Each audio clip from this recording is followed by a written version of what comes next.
nobody even mentioned the word disease. No one was saying climate change. And importantly, no one was saying they were actually gone. All they were saying is that I can't find them.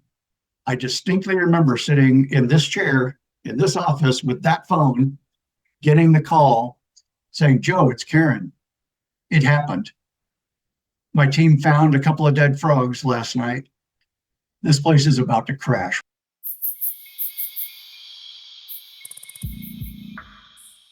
Welcome to Amphibian Rescue, the Amphibian Ark podcast. Amphibian Ark's mission is to rescue amphibians in crisis, especially those that cannot currently be protected in the wild, with the ultimate goal of one day returning them to their safe and restored habitats. I'm your host, Maria Breuner, and I invite you to join me as we share these inspiring stories of how ex situ conservation, collaboration, and science are already giving amphibians a second chance and a future back in the wild.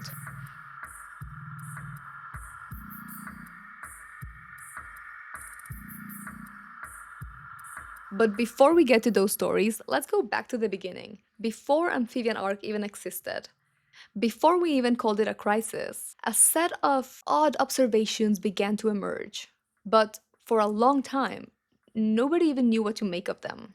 You see, the forests were still standing, the streams were still flowing, but the frogs were disappearing. In this first episode, I'm happy to be talking with renowned herpetologist Dr. Joe Mendelson III, Director of Research at SUA Atlanta and adjunct professor at Georgia Tech University. Joe was there when it all began, among the many scientists around the world who began asking themselves, where have all the frogs gone? In this episode, we'll hear Joe's side of the story, and how amphibians, often these small overlooked animals, ultimately brought the world together. Now, join me in learning more about Joe, who has dedicated his career to taxonomy and herpetology, although his passion for herpetology began way before his academic career. Well, I was the stereotypical little nature nerd kid that was constantly outside turning over rocks, catching worms, centipedes, frogs, lizards, things like that. And I became enamored of reptiles first, amphibians second. And I say amphibians second because most of my experience was in Southern California, like around San Diego, California. And the amphibian diversity and abundance is just kind of low there. It's very, very dry. And so I was surrounded by far more reptiles than amphibians. So as a kid, I was drawn to what I could find, which was reptiles. And on the back of my mind always was one day I want to know a tropical forest. That was very exotic for a kid from the United States. And then it was in graduate school that I finally had my first opportunity to go to the tropics, and that happened to be Guatemala. And then it was there that I really noticed amphibians because the diversity was so high and their behaviors, I was just stunned. I'd never seen anything. I'd heard about it, but when I saw it, I finally understood. It's like, oh, amphibians are really, really interesting and diverse. I never really had the opportunity to embrace that. And when I did, I was hooked. In San Diego, how was the herping there with amphibians then? Because you mentioned there was low, but I imagine there was something. Yeah, what was interesting for me, I had my field guide to the Western Reptiles and Amphibians, the standard book for that part of the United States. And my goal in high school was to find every species in San Diego County of reptile and amphibian. And I did pretty well. I didn't find everything by the time I had to move away, but I found most things. But what really struck me was that for the amphibians, there was one tree frog that was very easy to find. If the weather was correct in the winter when it rained, they were abundant. And when I was a kid, there were two species that were easy to find, the tree frog and the western toad. And then from my childhood through high school, the toad completely disappeared from my neighborhood where I was. I remember being able to find, when I was 12, I could go out and find 15 or 20 in a night. And by the time I was 17, I couldn't find any. This was in the 70s. No one was talking about amphibian declines or crisis. And I was a kid. I didn't know. There was no internet. I had no one to talk to. I had no basis for this, but I remember noticing, like, wow, the toads are just gone. And then also there were two species that I could think of, the yellow-legged frog and the red-legged frog, that I simply could not find. I couldn't find them. I didn't know why, and I had no one to ask. And so I couldn't find them. I was a little bit frustrated. And then when I took a herpetology class in college, I realized, oh, I couldn't find them because they were gone. They had disappeared from most of Southern California. I learned that the reason was because of the invasive bullfrogs. And I thought, oh, now I'm learning something. I could find the bullfrogs when I was a kid, but I did not know they were invasive. I did not know that they weren't native to San Diego County. They were pretty common. And I thought, oh, okay, somebody introduced the bullfrogs and they outcompeted or just directly consumed and ate the native frogs. And so that was these sort of observations and stories in my youth were sort of gelling to get me thinking about amphibian conservation for the first time, because all I'd been doing up till then was just checklisting, trying to find everything. And then I was coming through my experience, I was realizing, oh, there are things I cannot find, and it's because they're not there. And that concept was new to me. That's like, oh, things disappear. I knew about endangered species, but that was all bald eagle and California condor, the very charismatic ones, and giant panda and blue whale, these things. It didn't occur to me that there could be endangered little frogs and that nobody really knew or cared in the public sense. Nobody was talking about it. But I realized I had that experience. Like, oh, I've now seen conservation, I don't want to say crises, but conservation situations in my own field experience, even though I was a kid. And it took me a while to understand the context of what I was saying, because as I said, I was all by myself. I was a kid. There was no internet. I had no way to learn. In case you're wondering, bullfrogs were introduced to Southern California in the 1940s, 1950s, with the intention of starting frog farms. Previously, the red-legged frog and the yellow-legged frog that Joe mentioned were harvested by the millions for the frog leg trade. Naturally, this decline due to over-harvesting led to the need to farm frogs. And to some people, introducing the bullfrog seemed like a good idea for that. But the bullfrog brought in a disease now known as chytridiomycosis that would ultimately impact other amphibian species in the area and around the world. But nobody knew this yet. Joe didn't know this either. Now let's jump ahead to Joe's first visit to Guatemala. And keep in mind that before Joe went there, many other herpetologists like Jonathan Campbell had already described many species of Central American amphibians. So by the time that Joe went to Guatemala, he could have a pretty good idea of what was supposed to be there, what he was supposed to find. So let's find out. What did Joe find, or didn't? Jonathan Campbell was my advisor for my master's degree. As I said, I was very anxious to expand my horizons to include, I wanted to know what tropical ecosystems were like, just from my personal experience. And so part of the reason I decided to go to work with Jonathan Campbell for my master's degree was because of his very active field program in Central America, Guatemala primarily. And I thought, ooh, maybe this is my opportunity to get to the tropics if I could go with Jonathan Campbell on one of his trips. And it worked. During my first year, he made arrangements for me to go. Except I did not go with him. I went by myself, which in retrospect was not a good idea. But and it was on that trip, and what I was trying to do was look at ecological distributions of reptiles and amphibians on a vertical transect of a slope of a mountain, the Sierra de las Minas.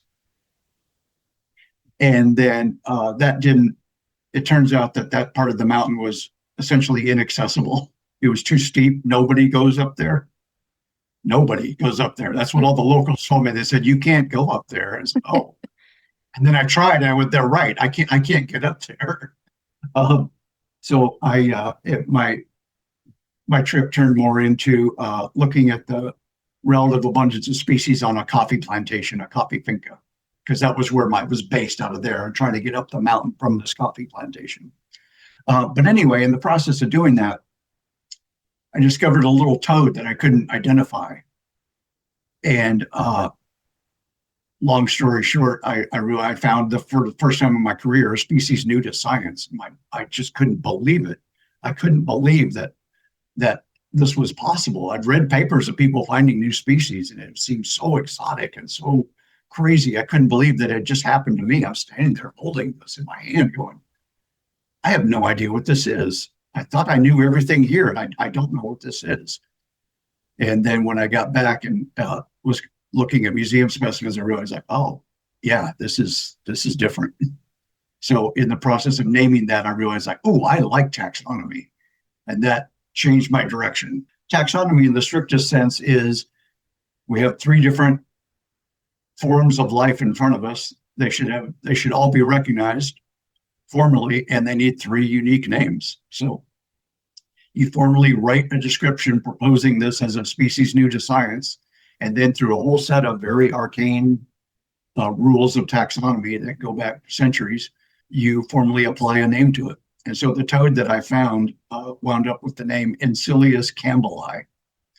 I named it in honor of Jonathan Campbell because he was raised in Guatemala his whole life and devoted his entire career to documenting the biodiversity and conservation of reptiles and amphibians in Guatemala. And he arranged for this life-changing experience for me. And so all that together, I decided to name the toad in honor of him. So for all eternity, we'll have Campbell's forest toad, or Encilius campbelli on the planet.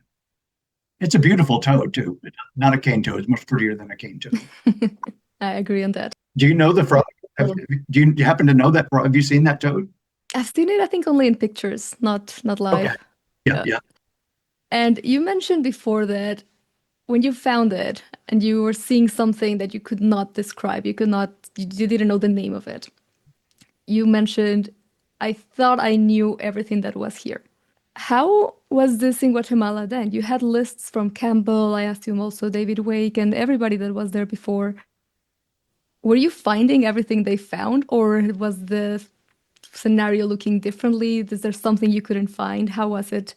So there still really isn't a field guide to the reptiles and amphibians of Guatemala, but I did have some old checklists published in the obscure primary literature. So I found as I knew I was going on this trip, I wanted to do my homework so that I knew what I was looking at when I got there. And then also I was at University of Texas at Arlington with the museum collections. So I was able to go and look at museum specimens of almost everything that was on my list. So I could physically look at it, but the toads were easy. According to all the experts, there should be two toads at that site. Cane toads and a thing that I'll call a Gulf Coast toad. I'll call it that. And they were there. They were abundant, just like I expected. All my homework expected that. And then I found this third one that I didn't expect, and that wound up being the new one. But the other thing that struck me on that trip, a little bit like my high school experience, is that there were amphibians on my list that I couldn't find. I talked to people, what are the secrets? What do I need to do? And, I learned, okay, in the tropics, you find a stream and you walk up the stream in the middle of the stream at night with your flashlight and you look on the leaves and the rocks are in the stream. That's how you find things. I was like, oh, okay, you don't do that in San Diego. That's new to me. Okay. And so I did that, and that's, oh, they're right. My flashlight, I see these things. It was like, you're right, I never would have seen these otherwise. But at the end of the summer, there were species that I looked at other collections from the region. You can get a sense of how common something is from museum collections if they had a lot of them. And I was looking at some streamside frogs, for example, the genus Crowgaster. And they should have been common at my site, and they weren't. Some of them I found zero. One species I saw one. And so it was like high school all over again. It's like, I can't find these. I can't find these. And my immediate assumption was like, well, this was my first time in the tropics. I didn't grow up there. Obviously, I don't know what I'm doing. I immediately assumed that my failure to find some species that I expected to be common, I assumed that was my fault, that I just wasn't doing something right. And Jonathan Campbell, in a very good-natured way, actually was kind of making fun of me a little bit. he became aware. He was looking at the collection. He goes, "Gee, Mendelson, there should have been one of those on every other rock along the stream. Were you looking?" He's like, "Yes, I was trying to look." It's like, "Well, you missed them, right?" It never occurred to anybody that they simply weren't there. The only parsimonious explanation was that I suck at finding frogs in rainforests, I know the feeling. Yeah. It literally never occurred to anyone that they simply were gone. They should have been common. They used to be common. That was in 1989. So in 1989, there were species in Guatemala that should have been common that were not. I went back to Guatemala a few different times, this time usually with Jonathan Campbell at this time, and we were both commenting. It's like, wow, the amphibians just we're not finding. At the end of the summer, we would look at our notes, and it's like we just did not find very many. And the site in Guatemala that really got our attention was a big wetland next to the most famous biopreserve in Guatemala, the Biotopo Mario Dari. Just outside of that, so technically not protected, is a big wetland that, from the notes and from John Campbell's personal experience, there were a couple of species of frogs there that were abundant, just absolutely abundant, and they were gone. And I asked John Campbell, "What do you think happened? Why are they gone? We're looking at the wetland; it's still there." Jonathan, he didn't have the answer, and in our conversation, he didn't know why they were gone. Nobody knew. And in our conversations, we were doing what we would later learned everyone across the world was doing, going, "Gee, frogs at our site just disappeared. Maybe it must have been a couple of dry years and just some bad luck. Well, next year we'll be fine." And honestly, didn't really think much of it. Just assumed that herpetologists know that sometimes animals are findable and sometimes they're just not. And you learn to just accept that as normal because they can go underground for long periods of time. We know that. And when you don't find them, nobody panics. While the idea of national parks or protected areas was already around since the late 1800s, it only boomed until like 1980s, 1990s, especially after the 1992 Rio Earth Summit and the resulting Convention on Biological Diversity. So one of the questions was, why are all the frogs disappearing, even inside protected areas? Well, what scientists were starting to understand was that protected areas might just not be enough to shield some sensitive species from threats like diseases or climate change.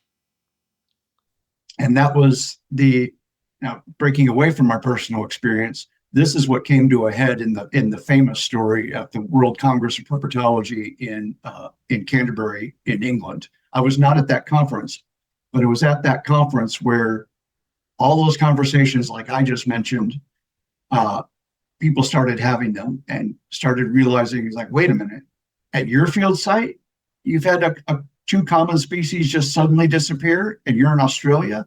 Wait, at your field site in Costa Rica, that happened? Wait, and at your field site in Colorado, the toads that were abundant just suddenly all were gone the next year. And that's where George Rebb and David Wake started connecting the dots and saying, we have too many people, very good field herpetologists, too many places around the world telling the same story. And then they're all defaulting to, it must just be a bad year. Oh, it's been a little dry lately. Or, something, they just decided not to breed this year, just dismissing it as normal/bad luck. That's what everyone kind of was doing. Nobody honestly thought they were gone. Nobody even mentioned the word disease. That's what was happening in 1989, 1991. This is around the era of the World Congress. Anecdotally, another interesting thing happened. While I was looking through my notes from my first trip to Guatemala in 1989 and realizing that there were things that should be common that weren't there, just down the hall, Jonathan Campbell and Eric Smith were describing a new species of Tychohyla from Guatemala, a little string breeding tree frog. And I wasn't involved with it at all, but I was interested in paying attention.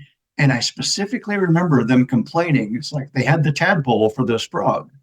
And it's typical when you describe a new species of frog to also describe the tadpole. And in describing a tadpole, the details of the mouth parts, which is a very complex organ in tadpoles, is crucial. And I remember them complaining that all the tadpoles that they had for this species, the mouth parts were all deformed or just missing, just gone. And that frustrated them because their job is to describe the mouth parts, but their specimens did not have the mouth parts.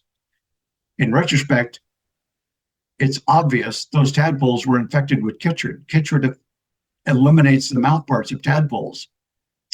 So they were being taxonomists. They weren't being conservationists.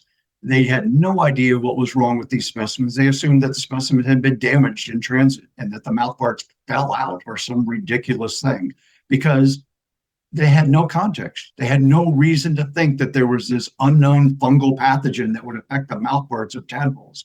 And they're sitting there looking at it and just being frustrated because they couldn't do their job. That happened that was the same week.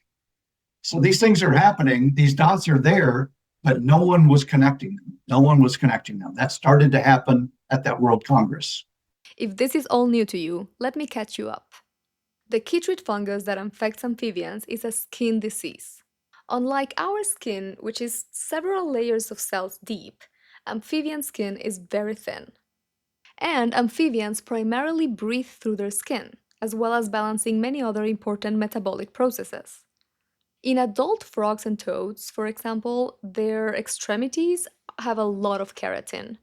In the tadpoles, the keratin is in their mouth parts, like Joe is telling us. Now, in the tadpoles, who mainly feed on algae, the keratin forms these tiny teeth-like structures in their mouth parts, which they use to scrape the algae off rocks. Now guess who needs to eat keratin? The chytrid fungus. So in the tadpoles, it directly interferes with their feeding. In the adults, it is basically suffocating them. Like Joe said, people began connecting some dots in the first World Congress of Herpetology in 1989. Patterns were emerging, questions were being asked, but it would take another 10 years to even learn what disease we were even dealing with. So what happened in those 10 years? That was a really interesting span of time, really, really interesting span of time. The story went from people like me realizing they couldn't find certain things and not panicking, just dismissing it as bad luck, essentially, or weather anomalies. No one was saying climate change, and importantly, no one was saying they were actually gone. All they were saying is that I can't find them. The idea that they were actually gone was beyond anyone's comprehension, right? A crucial paper, the famous Costa Rican golden toad, was being very carefully monitored, and then it disappeared right in front of everybody, although nobody found a dead body. Marty Crump published a paper. So here we have a very, very accomplished frog ecologist who had all of the data to suggest that this population completely disappeared in a very short amount of time, that still could not bring herself to say that they were actually gone. She had to, there was a qualifying phrase in the title of the paper, because still in the back of everyone's head is, no, they can't be gone. That doesn't happen. They must just still be underground for some reason we don't understand. That's the mystery. Why are they still underground? And everyone was just denying what their eyes were telling them. Their eyes and their experience and their notes and their data sets were telling them that they were gone. And no one could wrap their head around that. And then a few years into this, as it became apparent that no, they really do seem to be gone, then a big schism erupted. And this was very, very unhelpful. And then eventually it became obvious that these declines were real. They were actually real, and they weren't happening everywhere.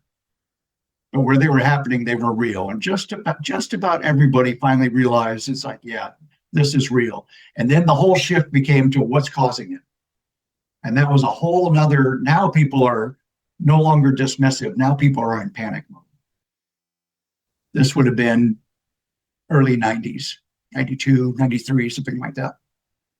And it became the search for the cause. And then someone else had another hypothesis and another hypothesis. And very quietly, a couple of people start saying, this looks like a disease. A couple of people in Australia, and notably Karen Lips working in Costa Rica.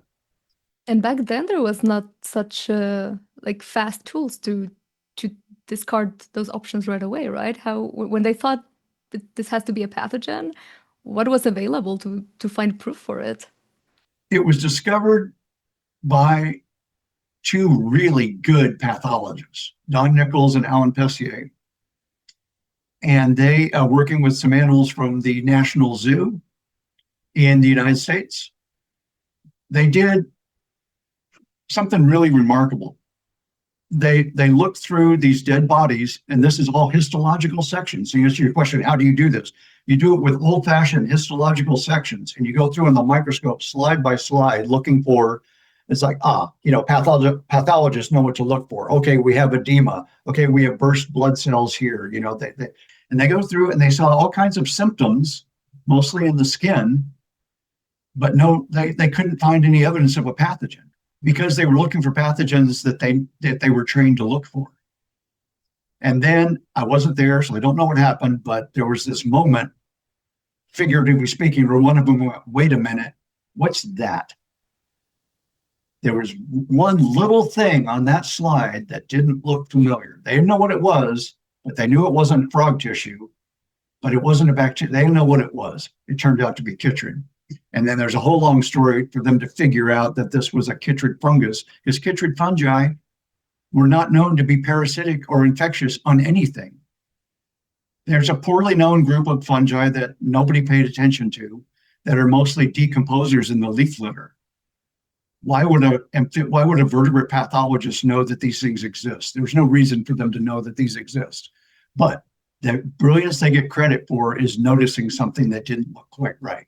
And that wound up being something that nobody ever expected, a pathogenic chytrid fungus. Who knew? And they quickly identified the only chytrid fungus expert in the world and found her. And she looked at that and said, yeah, this is a chytrid fungus. What's it doing in a frog tissue? You mean Longcorn was her last Yeah, name? yeah. Sorry. Joyce Longcorn. I didn't mention her name. That was rude. Yeah, Joyce Longcorn, of course. Yeah. You mentioned before that while everybody was discussing at this first World Herpetology Congress that they were not finding frogs anymore, there was not a lot of finding dead frogs either. So that was also another challenge to get samples for these pathologists, I guess, if people were just not finding anything at all, not even sickly frogs or dead frogs. Yeah, that was a big problem for the people that were arguing that this was a disease. So they had the problem that they couldn't put a name on it. They didn't know, couldn't suggest a pathogen. The other problem was they had no observations of sick frogs. They had no observations of dead frogs. They had observations of a healthy community and then a community with no frogs. Missing were the key observations that would help you suggest it was a disease.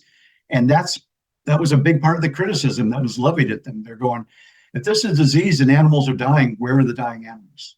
And that was a valid criticism. And it was, once again, going to Karen Lips. It was Karen Lips that found the dead and dying animals. That was, personally for me, that was a big breakthrough. Karen Lips and I became friends. We were about the same age. We were in competing graduate programs. She worked with Jay Savage. I worked with Bill Dolman. Now I'm not with Campbell in Arlington, Texas anymore. I'm in my PhD at Kansas. Mostly still working in Guatemala and now Mexico a lot as well. And she was working on, I was doing taxonomy and systematics. She was doing ecology in Costa Rica and eventually Panama. And we just became friends and talking about it. And this is when she was reporting these declines and suggesting that these were diseases. I believed her. I thought everything she was saying made sense. And it was her that put the bug in my head that said, she said, the fact that you can't find very many frogs in Guatemala and now in Mexico That might not be your fault, Joe. She goes, has it ever occurred to you that these declines that I'm seeing in real time in Costa Rica happened there before you got there?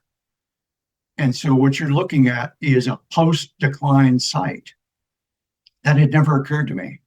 And it was also a huge relief. And it's like, oh, maybe this isn't my fault. I was still stuck on that. And in retrospect, she was absolutely right. What had happened is the chytrid moved through Mexico and Guatemala and Honduras and places, and it just simply never occurred to one that A, they really are gone, and B, they disappeared a few years ago and nobody noticed. And what Karen was doing was starting in her head, in retrospect, I can see she's starting to put together the map that really made her famous, that spatial temporal spread. She's starting to realize, she goes, it seems to be moving through Costa Rica in a very consistent fashion and moving towards Panama.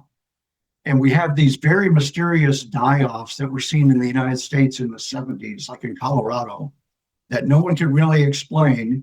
And she started to realize, she goes, this looks like a fluid map that went through Mexico, northern Mexico in the 70s, southern Mexico in the 80s, Guatemala in the 80s, in the early 80s, and is now in Costa Rica around in the mid 80s. That's the golden toad. And at her field, the spatial temporal spread, I could tell, was starting to gel in her mind. But the momentum was there that in the amphibian community that this is a disease, and the evidence kept becoming more and more clear that this disease is doing this by itself. There were a few very vocal objectors, but the community was essentially drifting that way. And then in my mind, the key observation was a really, really prescient study that Karen Lips did. She wanted to test her spatial temporal hypothesis because people were arguing against her, and she thought she was right. I thought she was right. A lot of people thought she was right, but everyone, including her, would admit that the evidence wasn't very solid. So she goes, okay, I'm just going to do this. She got a big grant. She picked a study site in Panama that was further down the chain away from the declines. And she went there and she verified that this place is healthy. This place is intact. All the frogs that we expect to be here are here, and they're abundant. And she goes, my prediction is that the chytrid fungus is not here right now. And so she did all the testing. And about this time, we had a PCR test rather than the histological sections, which made things much, much easier, but very expensive, I should say, at that time. She basically said, she goes, I'm going to sit here and survey this site for as long as it takes to test the hypothesis that this is a healthy community that has zero incidence of chytrid. And she goes, if my spatial temporal hypothesis is correct, one day I'm going to find a dead frog and it's going to have chytrid in it. And then chytrid is going to explode and this place will decline like all of those other study sites all the way back up in New Mexico. And so I think it took 7 years. I think she and her graduate students worked at that site for 7 years, demonstrating, yes, amphibian populations fluctuate. This is her way of saying, yes, I'm aware that they fluctuate. I have the data to show that they fluctuate at this site. I also have the data to show that while this is happening, there is no chytrid fungus at this site. And then she had the data that when the chytrid appeared, also I should say that during those 7 years, she had 0 observations of dead frogs, right? You don't find dead frogs in the tropics because they decompose so quickly under those circumstances. Yeah, so it was Karen Lips that stumbled across the dead and dying frogs and sent them to Alan Pessier and Don Nichols. And they went, yeah, these have that same mystery thing inside them that we saw from the dead frogs from the National Zoo. And at the same time, a herpetologist in California named Sam Sweet somehow caught wind that these guys were looking at weird frog deaths, and he had some toads dying in his lab for a reason he could not figure out why. And he's a really good herpetologist, and this didn't make sense to him. So he sent them out, and they said, wow, these frogs from California have this same weird little thing inside them. So it's now in some frogs from Australia. It's now in this dead dart frog from the National Zoo. It's now in these frogs from Sam Sweet's lab in California. And then not too long later, Karen Lips found it in some dying frogs in Costa Rica. I distinctly remember sitting in this chair in this office with that phone, getting the call in 2003, I think, maybe 2004, saying, Joe, it's Karen. It happened. My team found a couple of dead frogs last night, and we sent them off for PCR. And she called me back a couple weeks later. She goes, and they had chytrid. This is the first dead frogs we've seen. This is the first report of chytrid at our site. She goes, this place is about to crash right in front of us. And then she documented the entire crash. That was the data set. It was the definitive data set, a turning point in getting everyone on the same page in my mind. And that led to the Atlanta meeting. In the next episode, we'll follow what happened when scientists finally agreed that something was happening, and they came together from all corners of the world to draft the first ever Amphibian Conservation Action Plan, and how the idea for Amphibian Ark took shape. This podcast is brought to you by Amphibian Ark, hosted by me, Maria Breuner, with original music by Pablo Bolaños of Biota Specimens, and made possible by supporters like yourself who believe amphibians are worth saving. You can help us bring this important message to more people by subscribing wherever you listen to podcasts, like, rate, review, and share this episode with your friends and family. And if you'd like to be a part of the solution, you can support Amphibian Ark's work directly. Find the link in the show notes. All donations help secure a future for the species that are most at risk. Together, we can continue rescuing amphibians in crisis. Until next time!